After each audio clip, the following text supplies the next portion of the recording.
여러분 자랄 때 매 한 대 안 맞고 자란 분 계세요? 나는 부모님한테 한 대 맞아본 적이 없어요.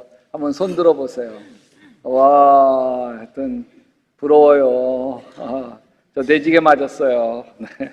그래서 우리 아이들은 절대로 때리지 말아야지 결심하고 키웠어요. 근데 그게 쉬운 일이 아니었습니다. 작신 두들겨 패주고 싶은 때가 많았어요. 아이들 사춘기 때 야, 너희들 하는 꼴을 보면 하루에 3번씩 아주 작심 패주고 싶어. 그랬더니 아빠, 나도 하루에 3번씩 가출하고 싶어. 야, 한마디도 안 져요. 막 주먹이 웁니다. 하나님도 자기 백성 아주 작심 두들겨 패주고 싶은 마음이 생겼어요.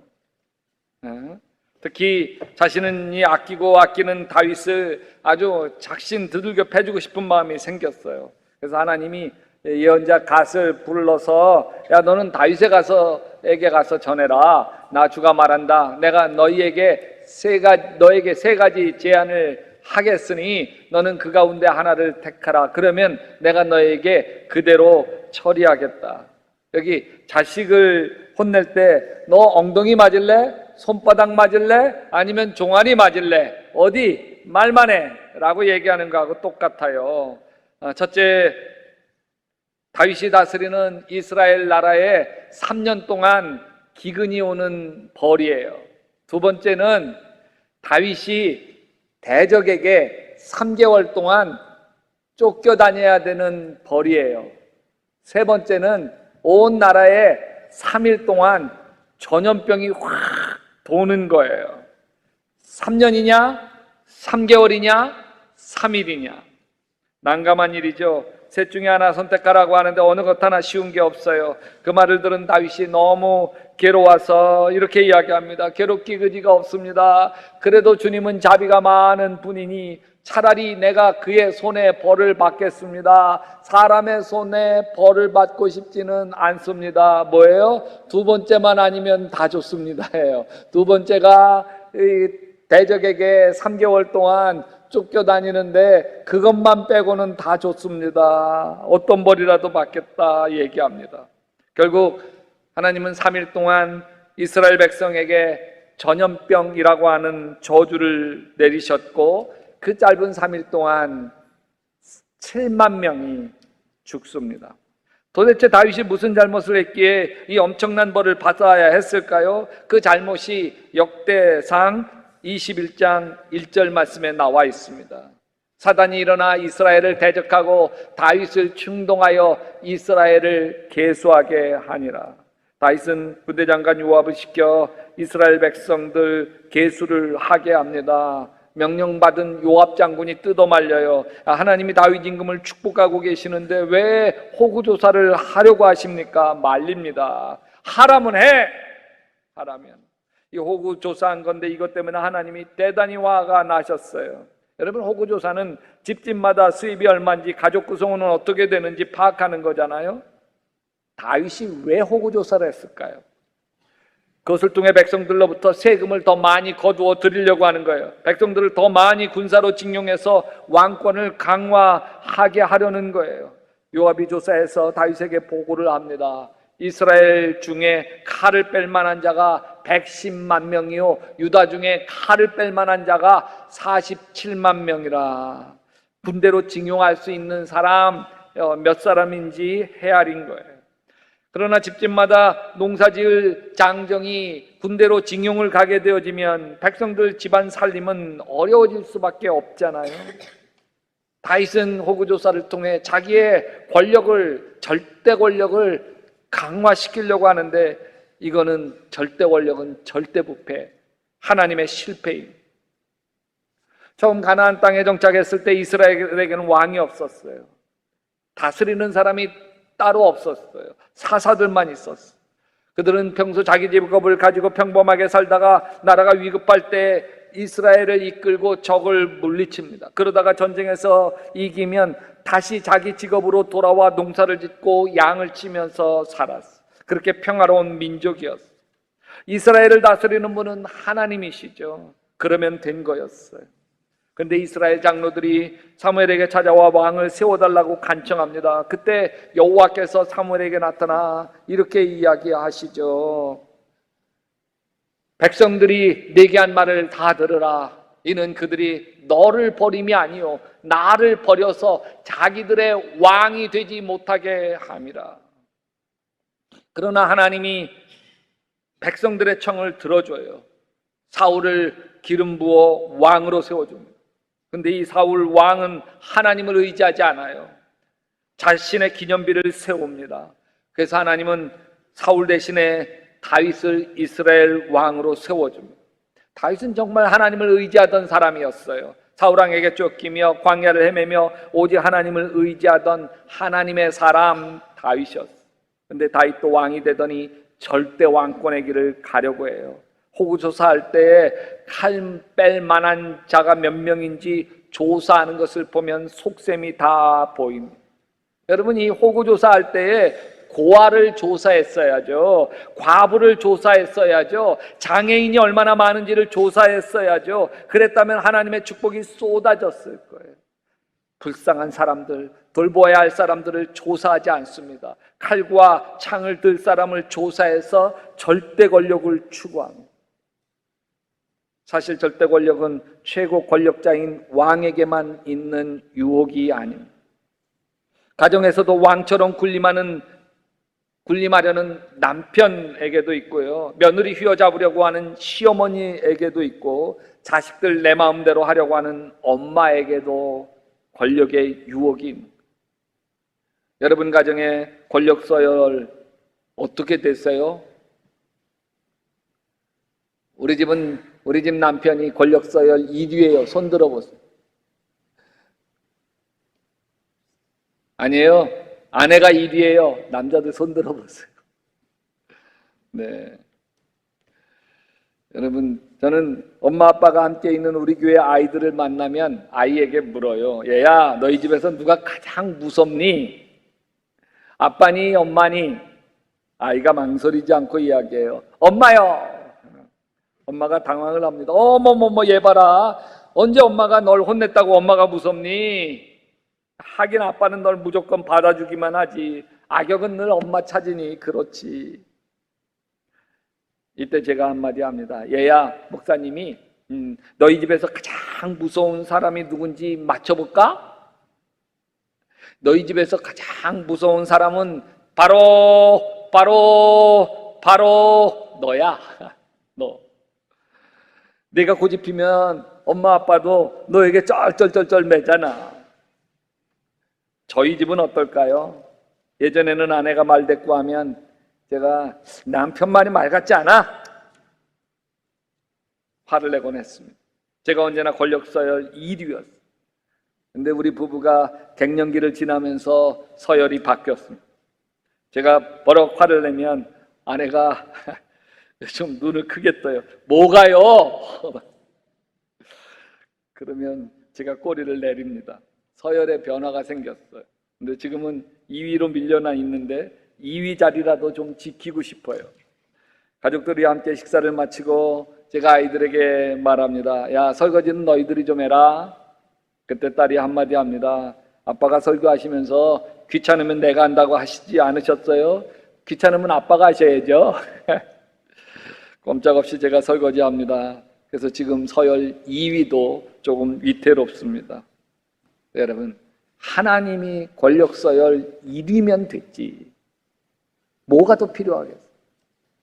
여러분, 우리 가정이 하나님이 왕이면 됐지 뭐 남편이 왕일 필요가 있어요? 아내가 왕일 필요가 있어요? 시어머니가 왕일 필요가 있겠어요? 우리 교회를 다스리는 분이 예수님이면 됐지, 예수님이시면 됐지 뭐가 더 필요하겠어요? 여러분, 이기고 싶으세요? 행복하고 싶으세요? 행복은 하나님이 왕이실 때 오는 거예요. 다윗은 정말 하나님을 의지하던 사람이었어요. 하나님이 서열 1위였어요. 골리앗이 쳐들어왔을 때 자기 힘과 재주로 승산이 없었잖아요. 하나님 믿고 달려든 거죠. 너는 칼과 창과 단창으로 내게 나오거니와 나는 만군의 여호와의 이름 곧 내가 모욕하는 이스라엘 군대 하나님의 이름으로 내게 나아가노라. 그랬던 다윗이 보이지 않는 하나님을 의지하기보다는 보이는 사람을 의지하는 쪽으로 변화돼 가요. 오늘 말씀에서 이렇게 얘기해요. 나 주가 말한다. 나 주께서 마음을 멀리하고 오히려 사람을 의지하며 사람이 힘이 되어 주려니 하고 믿는 자는 저주를 받을 것이다. 그는 황야에서 자라는 가시덤불 같아서 좋은 일이 오는 것을 볼 수가 없을 거다. 그는 소금기가 많은 사람이 살 수 없는 땅, 메마른 사막에서 살게 될 거다. 하나님을 의지하기보다 사람을 의지했던 사울 왕은 결국 황야 가시덤불처럼 소금 메마른 땅 사막처럼 망하고 맙니다. 여러분이 의지하는 건 뭔가요? 우리 교회 어떤 분이 사랑스러운 손녀딸 초등학교 2학년 딸과 대화한 이야기를 문자로 보냈어요. 얘야, 너 이 다음에 커서 어른이 되면 어떤 사람이 되고 싶으냐? 네, 할아버지, 저는 돈 많은 백수가 되고 싶어요. 돈 많은 백수? 이 할아버지 그 생각이 너무 기발해서 자다가도 몇 번 일어나 웃었답니다. 요즘 애들이 다 저렇게 자라나? 좋은 건지 나쁜 건지 분간할 수가 없더래요. 우리 자랄 때는 너 커서 뭐가 될래? 대통령 될래요. 너 커서 뭐가 될래? 판검사 될래요. 뭐 의사 될래요. 뭐 그랬잖아요. 과학자 될래요. 그 이야기를 듣고 제가 답장을 써줬습니다.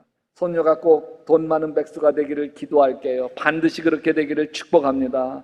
평생 돈 걱정 안 하고 엠마오 가는 기 영성훈련도 섬기고 해외 단기 선교도 마음껏 다니고 하나님 일 마음껏 하는 손녀딸 되기를 빌게요. 아멘 하시는 분은 여러분 손주들 다 그렇게 될지어다.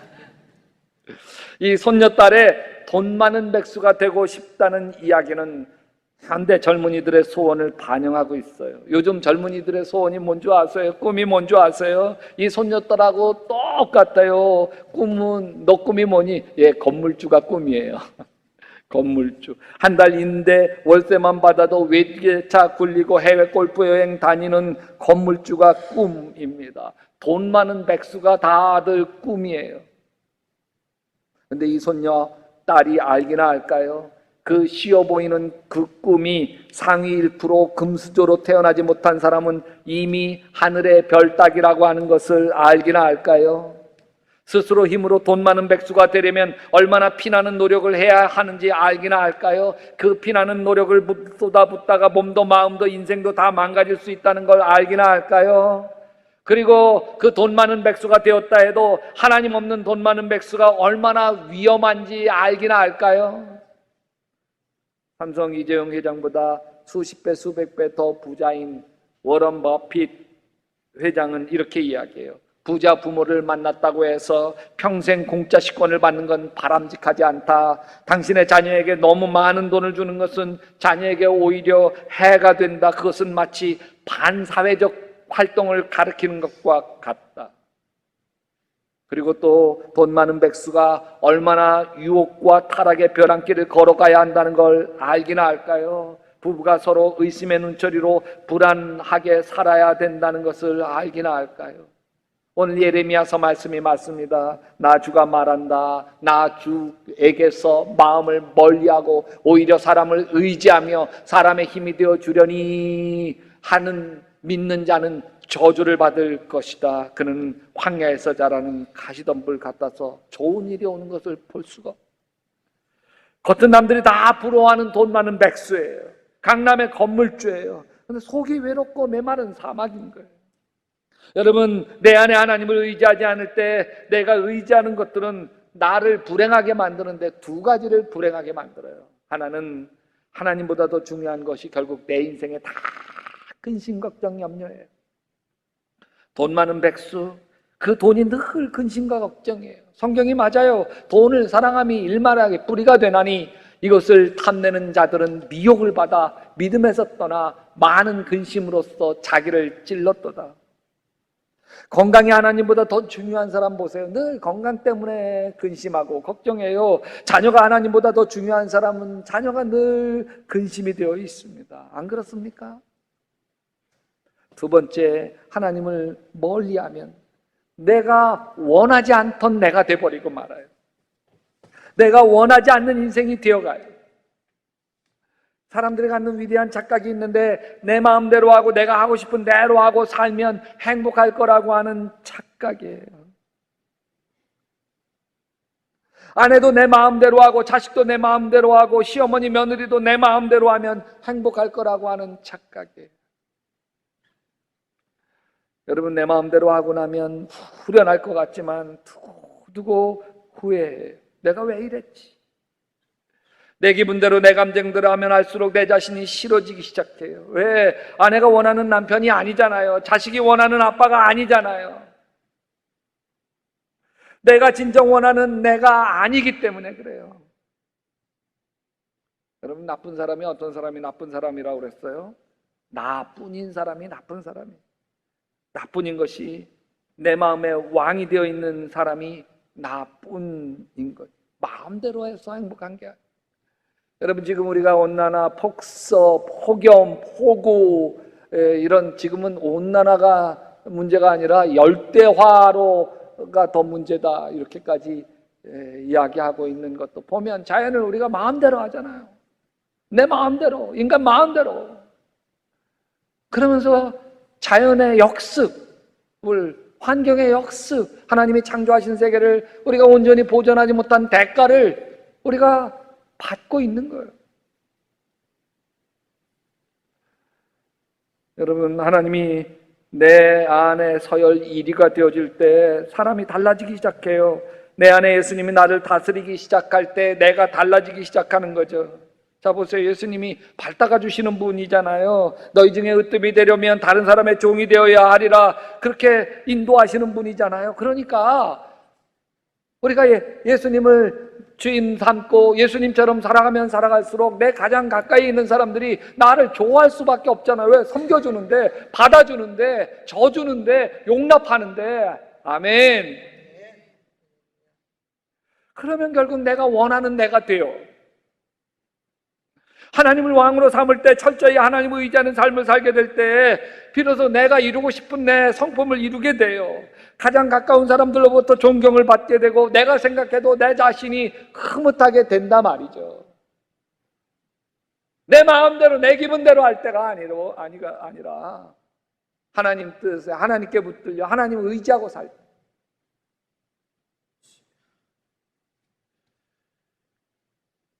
아멘.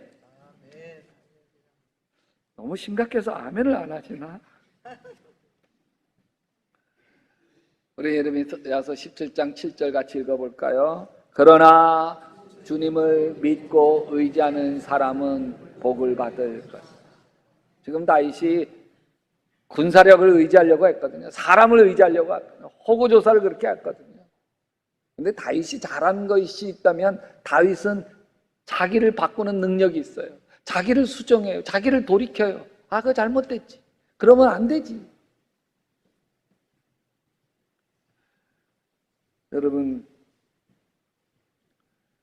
예레미야서 17장 8절은 이렇게 얘기해요. 같이 읽어봅시다. 그는 물가에 심은 나무 같아서 뿌리를 개울가로 뻗으니 잎이 언제나 푸르므로 무더위가 닥쳐와도 걱정이 없고 가뭄이 심해도 걱정이 없다. 그 나무는 언제나 열매를 맺는다.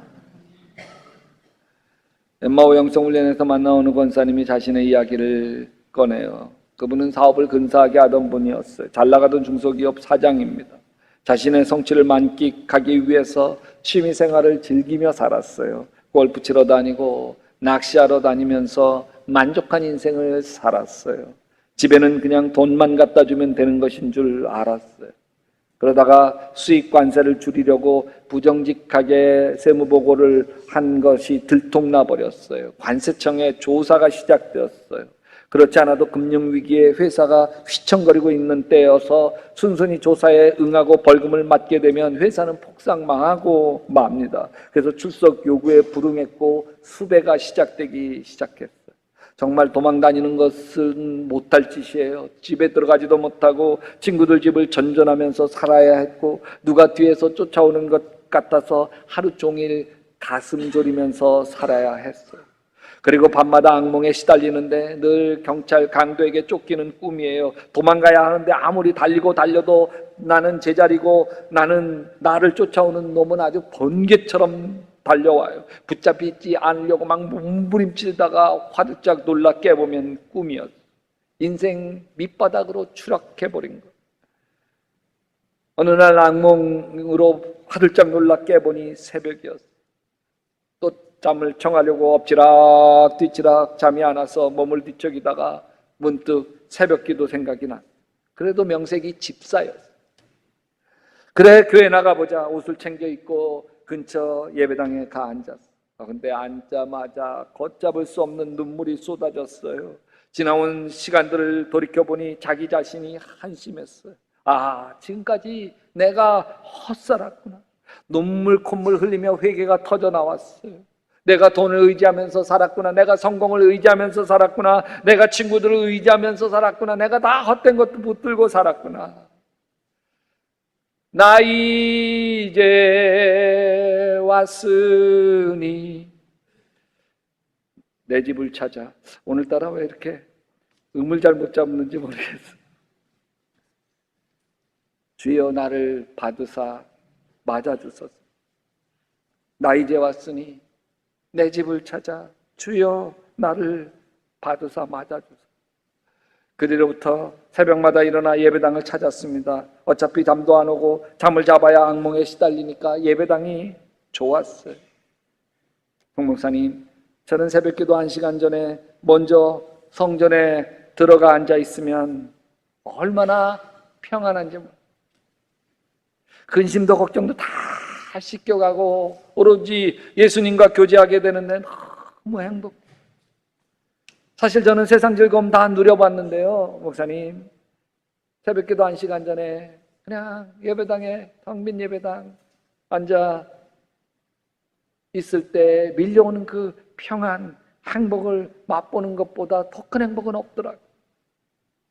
지금은 모든 관세적 문제도 해결하고 회사를 잘 경영하면서도 이전에 줬던 거 다 내려놓고 나는 죽고 예수로 사는 삶을 살기 시작했다고 고백하더라고요. 그래서 해외 단기 선교도 몇 달 동안 평균도 선교사로 다녀오고 엠마오 가는 길 영성 훈련에도 시간을 내서 3박 4일 헌신하고 자신이 하나님의 도구로 쓰임받는 게 너무 좋다는 거예요.